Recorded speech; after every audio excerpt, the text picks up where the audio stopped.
Capítulo 4. La anciana mítica.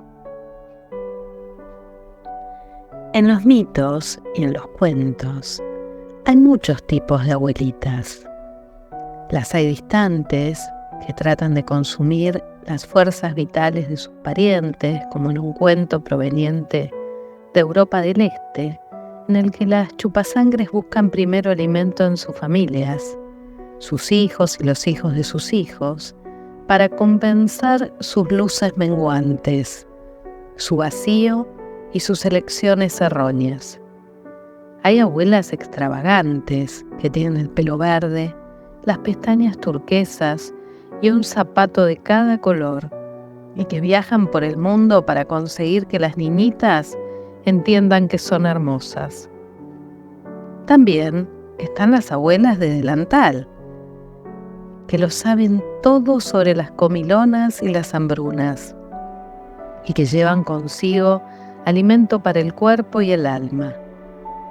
Están las abuelas de la costura y las abuelas artistas, que van esparciendo purpurina a su paso y que inspiran a otras a crear, siguiendo su instinto. Hay infinitos tipos de abuelas. Todas son únicas y no admiten ninguna categorización. También hay muchas abuelas que son todo lo anterior y más, o totalmente diferentes, todo al mismo tiempo.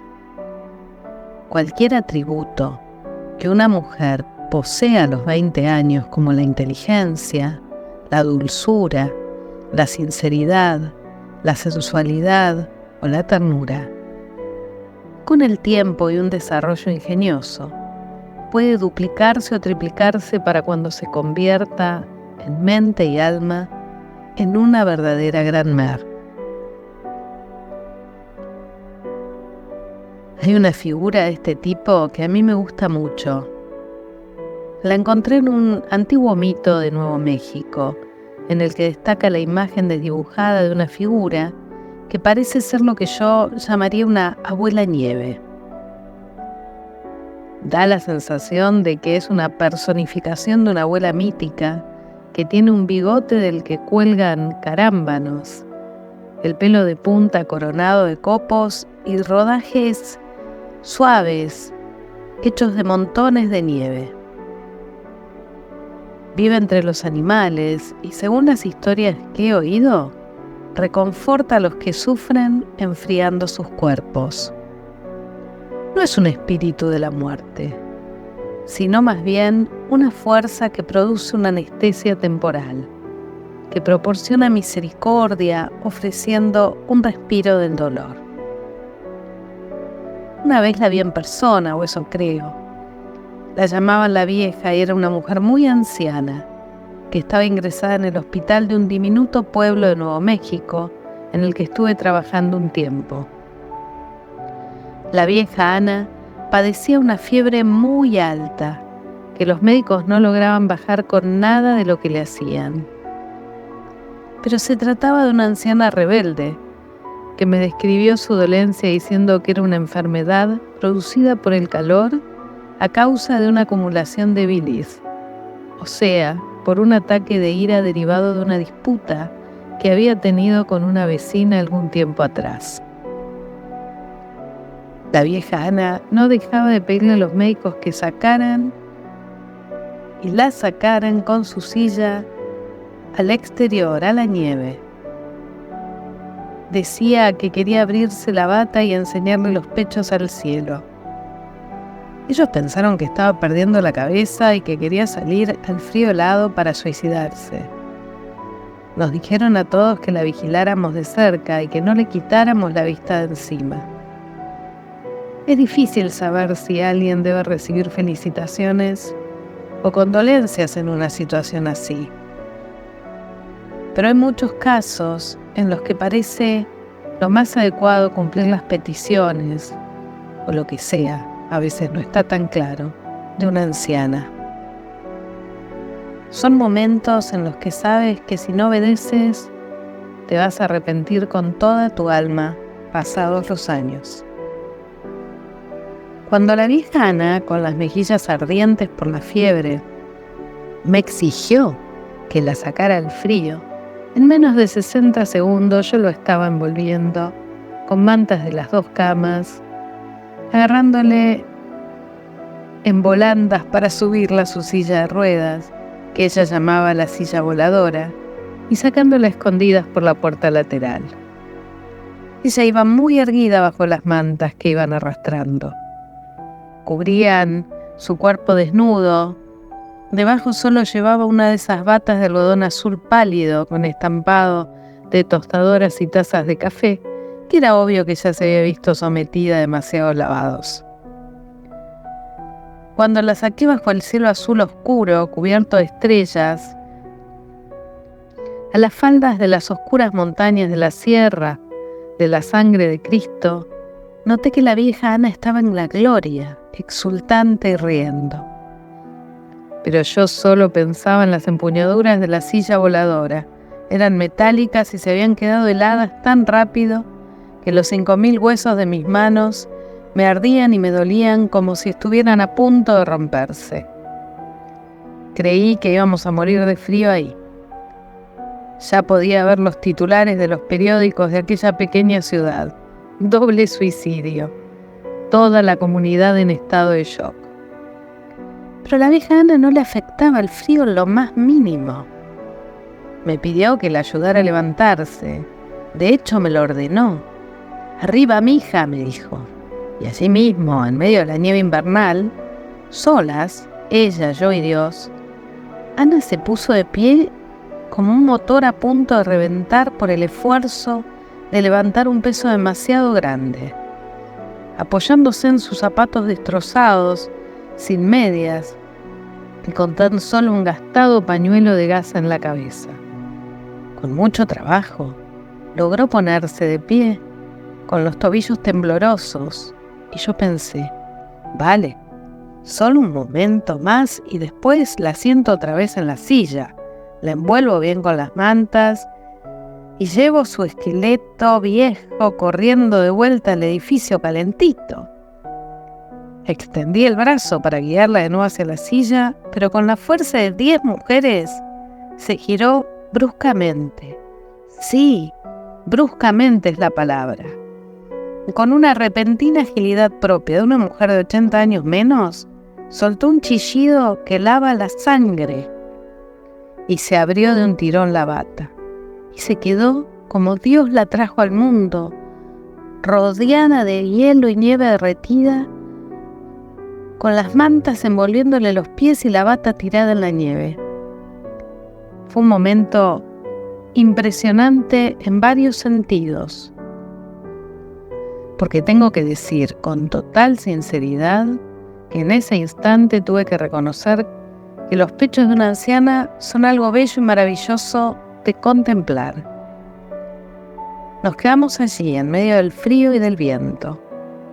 Yo había recuperado parte del calor en la cara y en las manos, o al menos no las tenía tan heladas como para no sentirlas. La vieja Ana inspiró hondo varias veces y mantuvo la respiración. Luego exhaló de forma explosiva. Finalmente, Ana, aquella mujer tan frágil que parecía un pajarito, vio una estrella fugaz. Algo que se puede ver cada pocos minutos en Nuevo México. Y entonces me dijo alegre, «Ya está, llévame de vuelta, mija». Envolví con cuidado su cuerpo desnudo y helado, con la tenue bata mojada, la ayudé a sentarse despacio en la silla, me eché las mantas húmedas al hombro, y así miré rápidamente a un lado y otro, atravesé corriendo la nieve con la silla y llegué al interior del edificio, bajo de adobe en el que hacía demasiado calor. Yo era joven e inexperta y aunque mi corazón me decía lo contrario, temí haber cometido una estupidez por haber sido su cómplice.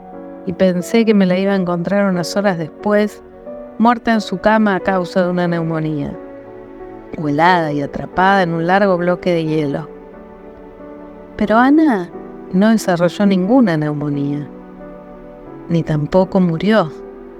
De hecho, unas horas después había mejorado tanto que despertó a todo el personal escandalosa y feliz, exigiendo con picardía que le dieran aquel té especial, uno al que llamaba constante comezón, y que según ella avivaba todos los fluidos femeninos. La vieja Ana era una mujer que conocía bien su propio cuerpo tan único.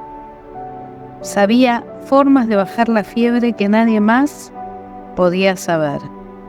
Como muchas abuelas, sabía cosas que nadie puede rebatir a menos que se haya vuelto completamente loco o solo le quede una neurona en el cerebro, porque el desprecio de una anciana puede dejar graves marcas en tu pasado y también en tu futuro. No hay ninguna explicación lógica para algunas de las ideas que tienen las abuelas, aparte de que saben cosas. Como a una de mis abuelas le gustaba decir, los que comparten este conocimiento misterioso no necesitan pruebas, y los que no lo comparten nunca se convencerán, por muchas pruebas que tengan. También existe el tipo de abuelita que se caracteriza no solo por su lucidez, sino también por su profundo amor. Hay mitos, como el de la curandera, que vive en un lugar apartado y que es una abuela querida y portadora de un gran don. Prepara el pan del amor que cambia para bien a todo lo que lo come. También practica la imposición de manos y logra que todo el que toca cambie gracias a su amor y que su cuerpo desaparezca toda ansiedad, dolor, envidia, odio y miedos. La abuelita humana es una combinación de rasgos y atributos que le parecen mágicos incluso a la familia que la rodea. Puede ser por sus conocimientos sobre hierbas, esas plantas que sirven para curar el cuerpo y el espíritu. Puede ser por su lucidez, porque es capaz de distinguir la mentira de la verdad a la legua, e identificar qué acciones pueden producir recuerdos que merece la pena tener. Puede ser porque cocina como los ángeles y al mismo tiempo no duda en amenazarte con utilizar su faja como tirachinas, con sus botones que se caen y sus ligueros con enganches metálicos, apuntándote directamente a ti si no te comportas como es debido. Y en todas las abuelitas, como en la vieja Demeter, que curaba a un niño enfermo con un beso, el espíritu se escapa por la pérdida y después vuelve al amor una y otra vez. Porque para las abuelitas, la vida que merece la pena, a menudo, emana del tejido de las cicatrices. Las abuelitas ya han pasado la prueba del tiempo. Ellas son no solo las que han sobrevivido, sino las que se han esforzado por prosperar. Una de las principales características de la abuelita en los mitos y los cuentos es que muchas veces dedican su corazón a los jóvenes, que todavía no saben lo que es la vida plena, ya sean niños, cachorros o gatitos, o a los inocentes, los oprimidos, o incluso los adultos. A veces lo vuelcan en el arte o en una vocación. No importa la destrucción por la que hayan tenido que pasar, los golpes que hayan recibido en lo más profundo. Las abuelas siempre mantienen que ese gran amor es la mejor cura, el objetivo supremo y el mejor abono para el alma. Las abuelas buenas de los mitos y los cuentos de hadas no olvidan el daño recibido ni cómo se lo hicieron. Pero a pesar de ello, se movilizan para proteger a todos los que han sufrido daños también. ¿Por qué? porque representan a quien protege la luz del amor en este mundo. Creen que esa velita encendida por el amor de su corazón puede mantener iluminados los aspectos que de verdad importan del mundo que sufre, y que si se apagan las luces de sus corazones antes de que se termine su tiempo en la tierra, el mundo quedará a oscuras y morirá. Y ni se te ocurra discutir con una abuela sobre su amor eterno, porque entonces insistirá con fiereza, gracias a su perfecta lucidez, en que ha llegado la hora de que tú empieces, termines o comiences algo de cero. En ese aspecto puede que se parezca a la Iris del mito griego, que para evitar que las mujeres de Troya siguieran navegando sin rumbo y hacer que se asentaran, prendió fuego a sus barcos de frívolos aparejos. Así, las mujeres tuvieron que quedarse en tierra y empezaron, arreglaron, fabricaron y terminaron muchas obras brillantes e importantes. En la misma línea, pero utilizando una metáfora diferente, los inuits tienen muchas historias que hablan de tener que lanzarse a mar abierto porque todos los recursos de la tierra se agotan. Y hay muchos elementos nutritivos en las aguas desconocidas. El impulso tras cada una de las búsquedas es el mismo: profundizar y vivir de verdad, para no olvidar el sentido de la vida y morir por perderse lo mejor de esta. La abuela, que ha aprendido mucho, sabe que hacerse más sabia es el único cometido de la señora Destina. Elegir hacerse más sabia significa optar por aprender algo nuevo siempre, sea cual sea la edad, la condición o la situación. El espíritu de la abuela enseña a otros que esforzarse por hacer crecer nuestra sabiduría y reformar y crear nueva vida son actos de inteligencia. Ser abuela significa enseñar los caminos del amor y la misericordia a los más jóvenes, porque sus consejos y advertencias muchas veces pueden evitar que cometan errores. Y si no consiguen hacerlos más sabios al instante, les ayudarán a encontrar sentido a sus equivocaciones cuando se vean envueltos en el desconcierto o el dolor. Las herramientas mágicas con las que la abuela arquetípica realiza la transformación no han cambiado en miles de años. La mesa de la cocina, una lámpara, una vela, una canción, un ritual, la lucidez, la intuición, una sopa, una infusión, un cuento, una charla, un largo viaje, una revelación, una mano cariñosa, una sonrisa pícara, una muy perfeccionada sensualidad, un inteligente sentido del humor, la capacidad de ver en el interior de los demás y leer en su alma, una palabra amable, un refrán, un corazón que escucha, la ingeniosa capacidad de, si es necesario, sobrecoger a los demás solo con esa mirada. En estos tiempos de gran incertidumbre, que una mujer sea tan sabia como quiera, que actúe en consecuencia y además lo demuestre, supone en muchas ocasiones un acto de rebeldía, pero también es uno de gran valentía, un acto de creación primaria cuando no se está del todo seguro, un acto que personifica la vida y la misericordia del alma, un acto de amor.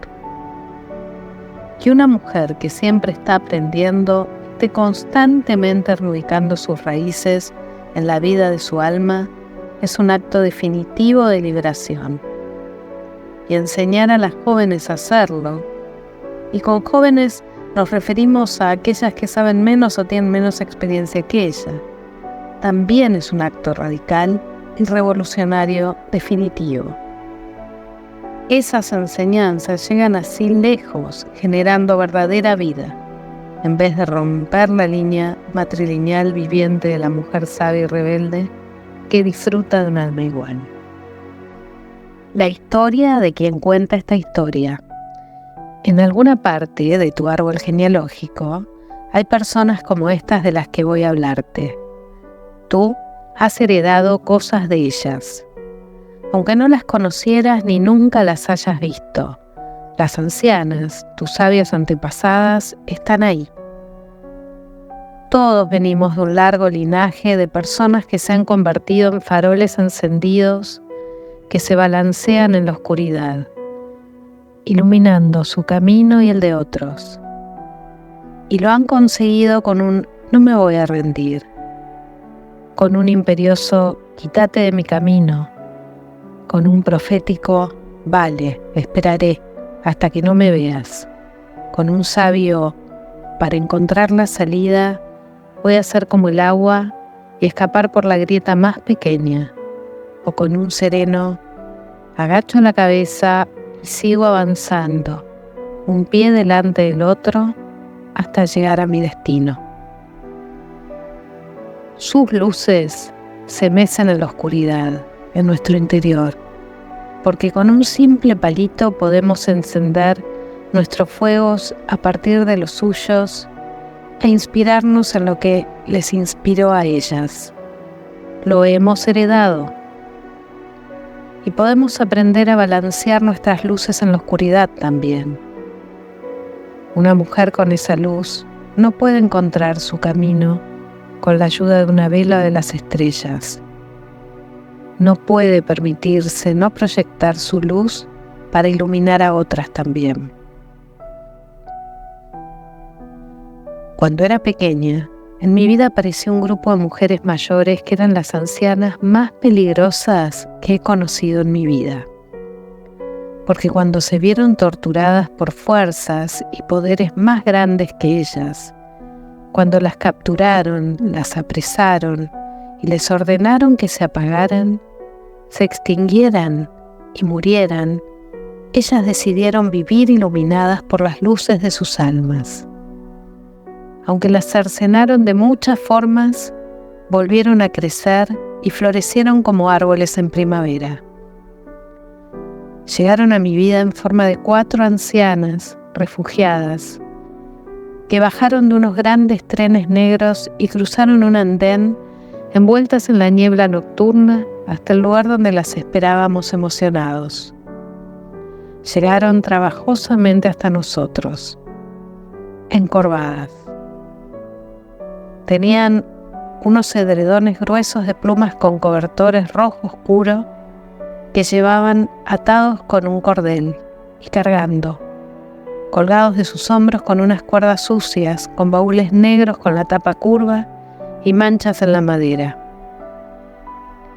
De sus cinturones ajaudos colgaban todo tipo de bolsas y sacos.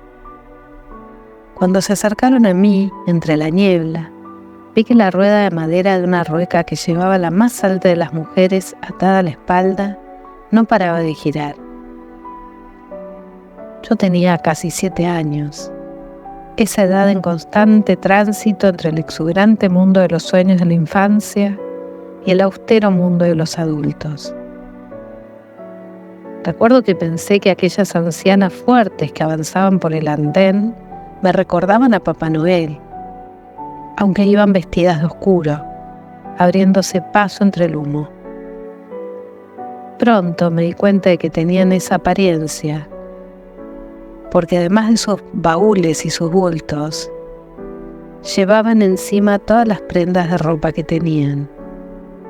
Una falda deshilachada encima de otra terriblemente desgastada, una blusa raída sobre otra manchada. Todos sus pares de calcetines desparejados y todos sus delantales gastados. Eran las ancianas de la familia de mi padre adoptivo. Tras la Segunda Guerra Mundial habían estado perdidas y desperdigadas por todo el territorio que hay entre Hungría y Rusia. Habían sido internadas en campos de trabajo, arrancadas de su diminuta granja familiar con 150 años de historia y obligadas a dormir en agujeros en el suelo o entre cartones mojados en los campos de deportación o en los trenes del hambre, llenos de orina excrementos o algo peor. En ese momento, tras meses viviendo en los campos, todavía tenían ampollas en las mejillas y en la nariz por los largos días que llevaban marchando, caminando, cojeando, levantando o bajando pesos, encorvadas bajo el sol implacable y ante la mirada de los guardias y vigilantes, siempre nerviosos y locos de ira. A algunas mujeres le faltaban parte de los dedos de las manos o de los pies. Los habían perdido por algún disparo o por la congelación. Tenían el pelo largo y fino y debajo se veía el cuero cabelludo quemado por el sol, como si hubieran sido sometidas a radiación. Todo eso era consecuencia de la desnutrición y de todo lo que habían visto, como ellas decían siempre. Ver a unas mujeres famélicas y tan cargadas echar a correr como locas es una imagen impresionante.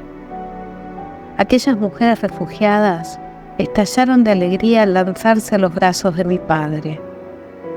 Algunos dirán que como yo era pequeña, seguro que me abrazaron a mí también, pero el recuerdo de que yo tengo es que fueron mis brazos los que las rodearon a ellas y las apretaron durante mucho tiempo.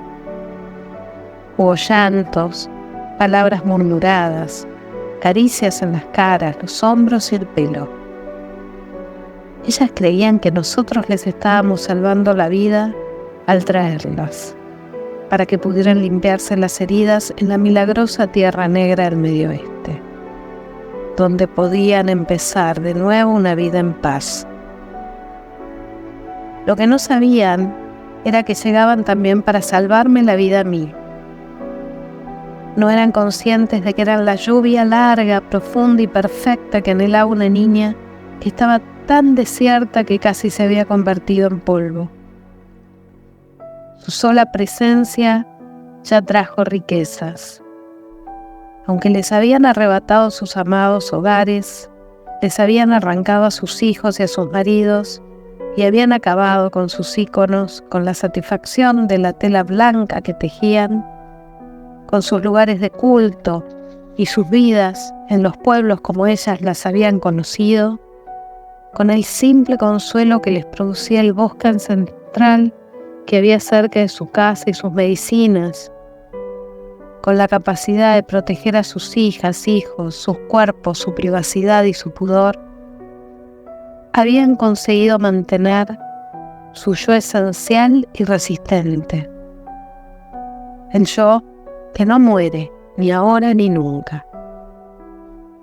Estas ancianas fueron la primera prueba definitiva que tuve de que aunque la piel exterior del alma se abolle, se arañe o se queme, siempre se regenera.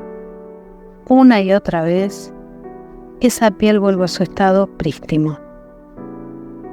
A diferencia de las recién llegadas, la parte de nuestra familia que ya se había americanizado, aunque hacía menos de 40 años que había abandonado la patria, se había convertido en gente que ya no estaba en el bosque. Con frecuencia murmuraban entre ellas: actúa como un ser humano, sé civilizada. No te comportes como si vivieras en el bosque, aunque la verdad es que en Estados Unidos también vivíamos en un bosque, igual que habían hecho ellas en su país. Yo estaba inmersa en una familia, una época y una cultura que querían convertir a todos los niños en diminutas copias perfectas. Para eso me enviaron a una escuela de baile en una ciudad cercana donde aprendí el box step y el vals más formal de un hombre adusto que fanfarroneaba de que una vez había viajado hasta Chicago y vuelta. Pero aquellas ancianas inmigrantes que en su patria procedían de tribus magiares y de la zona de Sibrak fueron las que me enseñaron realmente a bailar. Ellas me enseñaron a patear el suelo y a aullar como un lobo y cómo mostrar los pendientes, los encajes y la garganta. Las ancianas de la familia abrieron una gran puerta en la niña que yo era y que estaba siendo lentamente empujada a la calcificación. Me enseñaron una entrada a las profundidades de la mente, un lugar conmovedor que estaba y sigue estando muy alejado de cualquier cultura que afirma que las niñas mujeres ancianas deberían vérselas, pero no írselas. Me revelaron estratos de la mente que podía tener siempre vivos, llenos de ideas, de inventos y de la determinación de tener una vida guiada por lo que podía llamarse racionalismo apasionado. Una vida llena de pasión y basada en la razón. Fueron estas adoradas extranjeras las que me salvaron de caer en el vacío de una conformidad cuidadosamente cultivada. Yo ayudé a las ancianas a aprender el idioma haciéndoles dibujos en una pizarrita que utilizaba en el colegio. Les dibujé vacas Holstein y Guernsey, grullas, garzas azules y otras aves acuáticas que había en nuestros lagos. Robles blancos, tilos, arces plateados y hojas de perales y cerezos. Árboles que se encontraban en los bosques frondosos y en los huertos de frutales. También otras criaturas de nuestra vida diaria. En contraposición o contraprestación, durante todo el tiempo que pasamos juntas, ellas me enseñaron a través de sus historias antiguas cosas sobre mujeres de madera, hombres que vivían entre las zarzas, metamorfos infantiles, medicinas fabricadas con palabras pronunciadas sobre el agua, personas sagradas que aparecían de la nada, y muchísimas leyendas sobre Jesucristo y su Divina Madre. Envolvieron mis huesos con cintas hechas de historias sobre mujeres que vivían bajo el mar, asesinatos en los bosques, milagros en los cementerios, y otras que provenían del tiempo que habían pasado esclavizadas en los campos de trabajo. Historias de coraje y lealtad incuestionables hacia extraños heridos o desesperados y de otros extraños hacia ella. Las ancianas tenían muchos años de experiencia en el inmenso arte del trabajo manual. Hilar, tejer, teñir, bordar, hacer crochet y encaje, hacer punto, fabricar colchas de retales, hacer encaje de lanzadera, plantar, recolectar, desplumar, moler, hacer fuego, tornear, sembrar, ver y curar. Al contemplar sus actividades diarias, se hizo evidente que en la vida de una anciana no solo era importante el qué, sino también el contenido interior.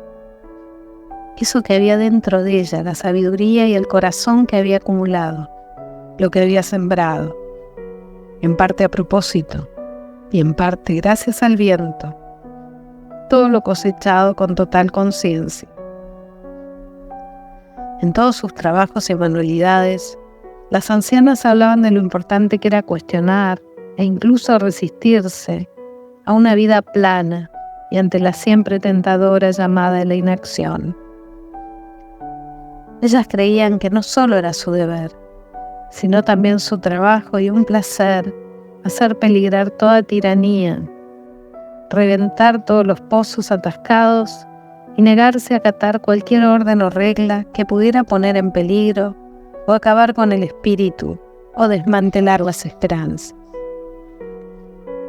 Y como ellas habían vivido la vida más dura posible, yo les creí.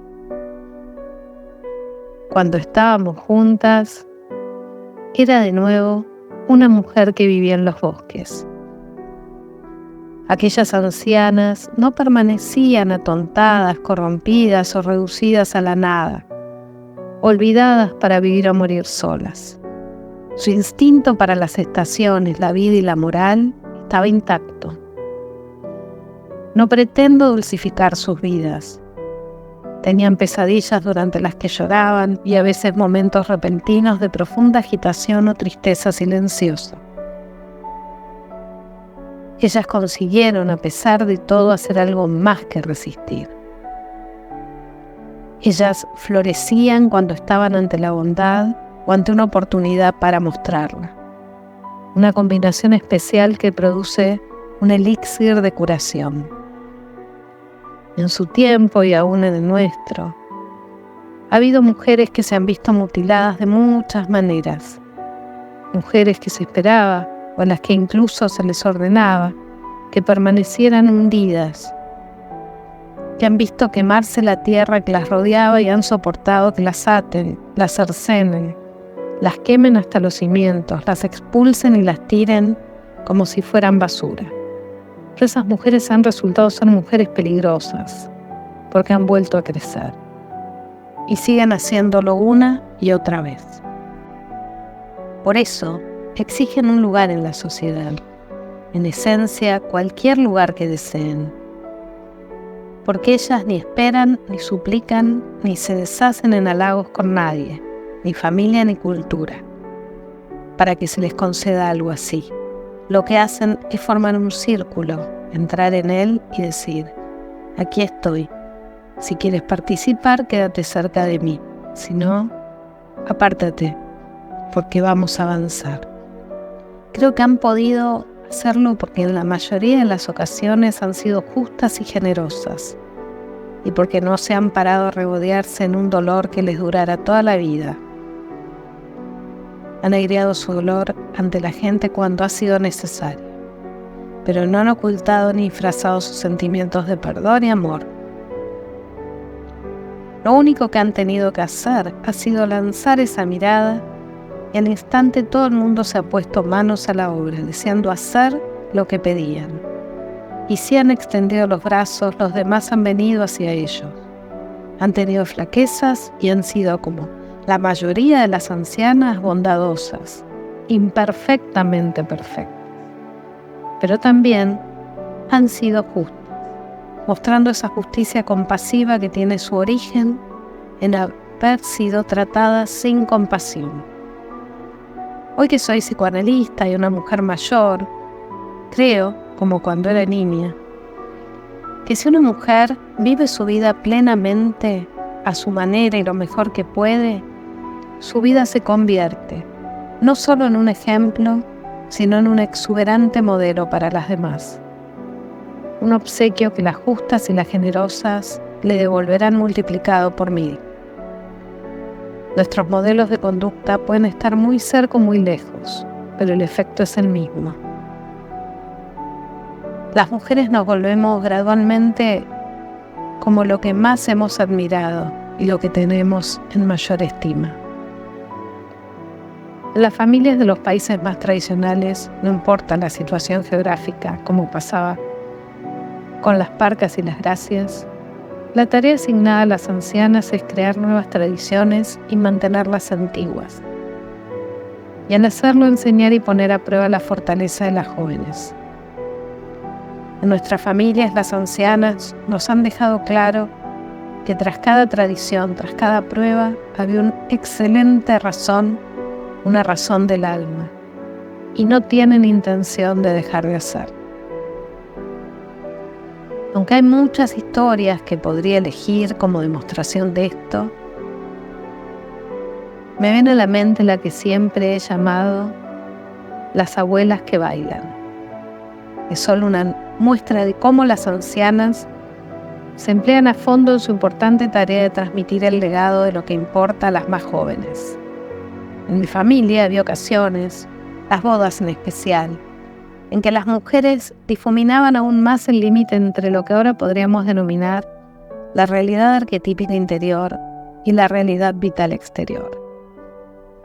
En las celebraciones de las bodas, las ancianas arrancaban de sus goznes las puertas de la quietud y olvidaban su intención de pasar desapercibidas para sacar a la luz y en su plenitud sus poderes de brujas buenas y gruñonas, de astutas abuelas y ancianas peligrosas. Escucha la historia. Las abuelas que bailan. Hay una antigua tradición que dice que cuando una hija se compromete para casarse, las ancianas de la familia intentan matar al novio antes de que llegue a la alcoba nupcial. Y el arma que utilizan es el baile. las ancianas comienzan con su maquiavélico plan durante el banquete de bodas. Una gran fiesta que a menudo dura días y que empieza justo después de la larga misa nupcial nocturna, que suele alargarse hasta 2 horas. Yo tenía un tío al que apodábamos el tío legato, significa visitante en magiar, porque casi todos los domingos se las pasaba yendo de la casa de un pariente a la de otro y probando el vino casero de cada uno de ellos. Los vinos eran del color de las hojas de los sauces en primavera. Y para acompañarlos, en cada casa, el tío comía pastelitos con semillas de amapola recién sacados del horno de leña, cubiertos de azúcar glass y con nata montada con canela, y 3 tipos de panes tradicionales, el de patata con su corteza irregular, la gran hogaza ovalada de basto centeno y el oscuro de maíz y granos de pimienta roja. Mi tío insistía en que la misa fue en otro tiempo un festival pagano de 7 días en el que se hacían cánticos y se bailaba, pero que la Iglesia de Roma lo había condensado todo en menos de 1 hora para atraer a los que los denominaba infieles hacia una religión indolora. Pero según él, la Iglesia se había olvidado de cuál era la parte más importante y la había excluido: el baile. Pero no temáis, nosotros los de la tribu de Sibrak somos los guardianes de los ritos antiguos, gritaba. Y se lanzaba a bailar al son de la música con una botella de vidrio verde oscuro, llena de vino casero en una mano, y en la otra el sombrero de fieltro negro adornaba con claveles rojos que no dejaba de agitar. En nuestra familia, los banquetes de boda normalmente empezaban de forma muy elegante y con mucho decoro. Pero en cuanto empezaba a correr el vino añejo y a sonar la música, aquello empezaba a parecer un campo de batalla. Después de mucho comer, bailar y beber, los hombres se aflojaban las corbatas, las mujeres se recogían el pelo y los calcetines de los niños acababan negros tras deslizarse sin parar sobre las gastadas tablas de madera de la pista de baile. En aquella noche de verano y en aquella boda, la parte de comer, beber y bailar había llegado a su cenit. El salón apestaba el sudor limpio de 200 ciudadanos nacionalizados, acompañados por la primera generación de descendientes totalmente estadounidenses. Como obedeciendo a alguna señal misteriosa, las 4 abuelas entraron en el salón. Reían y murmuraban entre ellas. Iban embutidas en sus mejores vestidos negros que brillaban como el recubrimiento de las buenas salchichas. Se sentaron y se colocaron sobre el regazo sus enormes y brillantes bolsos de mano de plástico negro. Vistas desde atrás, las nalgas de todas ellas parecían 2 redondas hogazas de pan. Aunque las ancianas ya llevaban bastante tiempo en Estados Unidos, seguían llevando el pelo dividido exactamente por la mitad por una raya recta y sujeto con horquillas, y se envolvían las robustas cabezas con varias vueltas de unas gruesas trenzas. En los pies, zapatos negros tipo Oxford idénticos que les ocultaban los juanetes. Estaban sentadas con los pies separados como luchadoras de sumo. Parecían cuatrillizas, todas con las manos enrojecidas, las mejillas sonrojadas y unas diminutas cruces de oro colgando de unas finas cadenas también de oro alrededor de sus gruesos cuellos quemados por el sol. Las manos de aquellas mujeres habían blandido rastrillos y palas, habían retorcido pescuezos de pollo, habían arrancado malas hierbas, arado la tierra y plantado cosechas con aquellos dedos gruesos como palos de escoba. Sabían ordeñar, traer animales al mundo, pastorear ovejas, hilar, tejer y hacer la matanza del cerdo. Sus antebrazos eran testigos de toda su historia. Lo primero que hicieron transformar el corrillo fue ponerse a criticar a todo el mundo. ¿Quién debería ya tener novio o novia? ¿Quién necesitaba un buen sastre? Después empezaron a quejarse de ciertas situaciones. Si quieres hacerme feliz antes de que me muera, cásate ya. Le graznaron a alguien, mientras que a otro le susurraron: ¿hasta qué siglo voy a tener que esperar para que me des un nieto? Entre las 4 decidieron quién tenía que comer más, quién se estaba abandonando por culpa de la buena vida y para quién había esperanzas todavía. Luego se pusieron a comentar quién bailaba bien, quién se sabía los bailes de toda la vida de memoria y quién tenía los pies más ligeros, teniendo en cuenta su peso y edad. Unas magníficas chismosas. El grupo de 6 músicos iba vestido como si vivieran en el interior de un reloj de cucú. Y tocó todas las canciones que se sabían, toda la música que había popularizado Yankovic and the Yankee Doodlers, y la de Milos Szegedy y su Real Orquesta de Cigányok. Se lanzaron con todas sus ganas a por los valses y las sardas, y a todas las polcas habidas y por haber en ambos lados de la frontera. Los ancianos bailaban el two-step, con niñas vestidas con pololos con volantinos. Había mujeres con los brazos al aire que bailaban juntas, y hombres jóvenes que gritaban y danzaban con las manos apoyadas en los hombros de los demás, con sombreros negros ladeados, en ángulos desenfadados y manchas oscuras en las axilas de sus camisas blancas. Todo el mundo silbaba, gritaba, golpeaba el suelo con los pies y se pavoneaba de un lado al otro.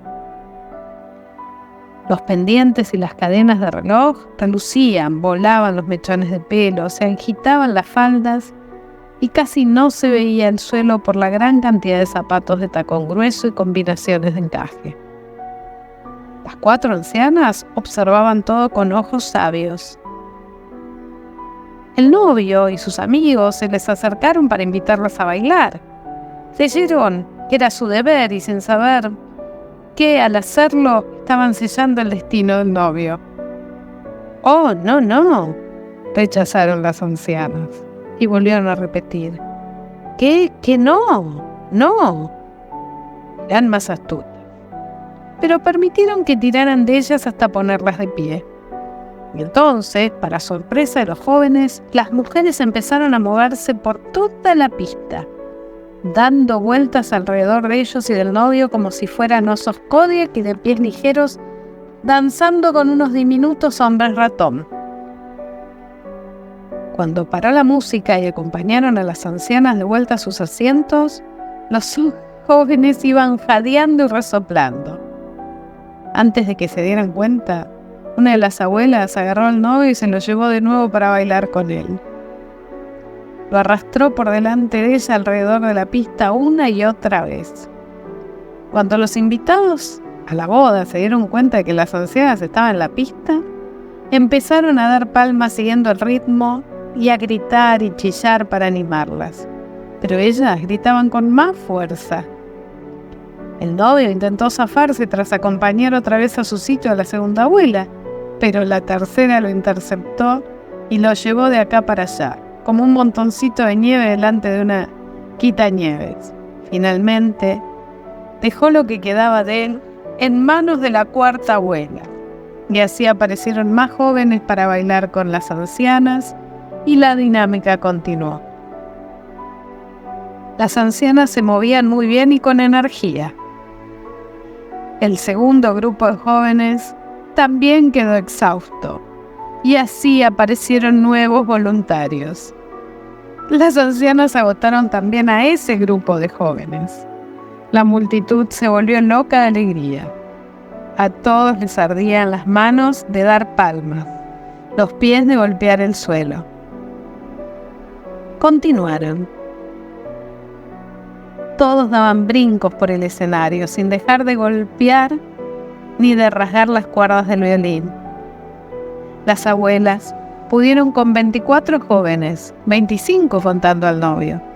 Cuando la música por fin paró, Las 4 se fueron hacia sus sillas, pavoneándose como palomas, sonriendo y mirándose entre ellas, inclinando la cabeza en reconocimiento e intercambiando ese gesto de la ceja.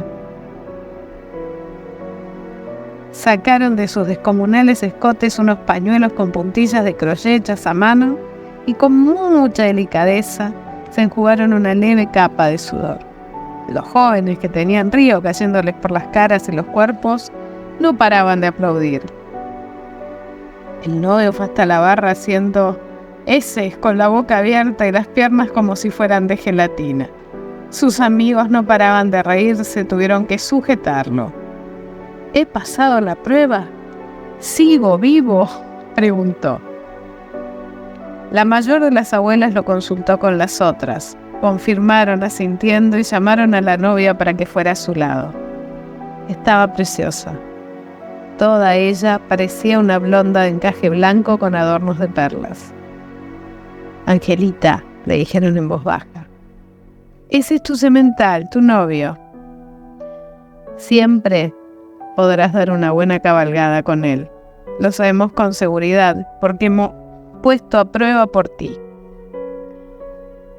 Entonces las abuelas echaron atrás las cabezas, relevando sus dientes de oro, y las 4 soltaron una carcajada tan fuerte que casi se caen de las sillas.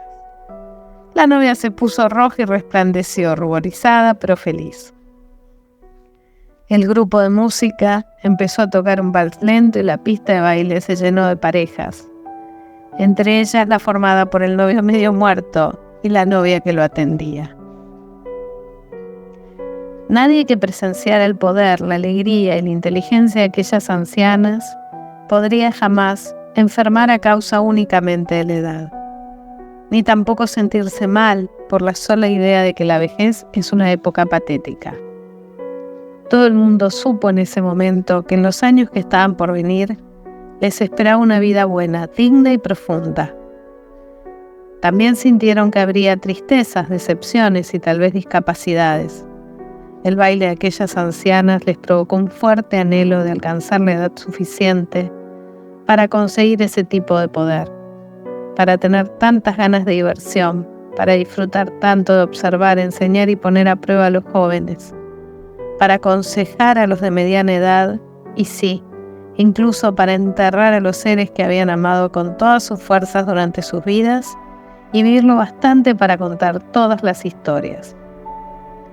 Qué regalo llegar a ser lo suficientemente mayor para recibir todo lo que has dado y todo el amor que cualquier pudiera desear, solo por ser astuta, directa, inteligente, dura y cariñosa. Por eso, al final de la noche, antes de que las parejas empezaran a hacerse rumacos en el callejón oscuro que había tras la casa, ahí salieron del salón de baile satisfechas porque una vez más habían arado y plantado con la intención de recuperar los campos espirituales de una nueva generación. Igual que sus madres antes que ellas y que las madres de sus madres antes aún, las ancianas representaban un tiempo que algún día vendrá a buscarnos a nosotras también. Llegar anciana no es algo que ocurra solamente porque vives muchos años, sino más bien por lo que has vivido durante esos años. Por eso, con lo que llamamos nuestras vidas en este momento, e incluso por cómo nos formamos antes de tener ya cierta edad. Gracias a ese legado, yo estoy segura de que nunca es demasiado tarde para profundizar en el mapa, independientemente de los años que vivamos. Podemos empezar a prepararnos ahora para dar ese paso hacia el poder y la sabiduría que dan los años. Todo el mundo tiene la oportunidad de sentirse reavivado por una fuerza intensa e instructiva, pero solo llegaremos allí si lo establecemos como nuestro destino y empezamos ahora mismo.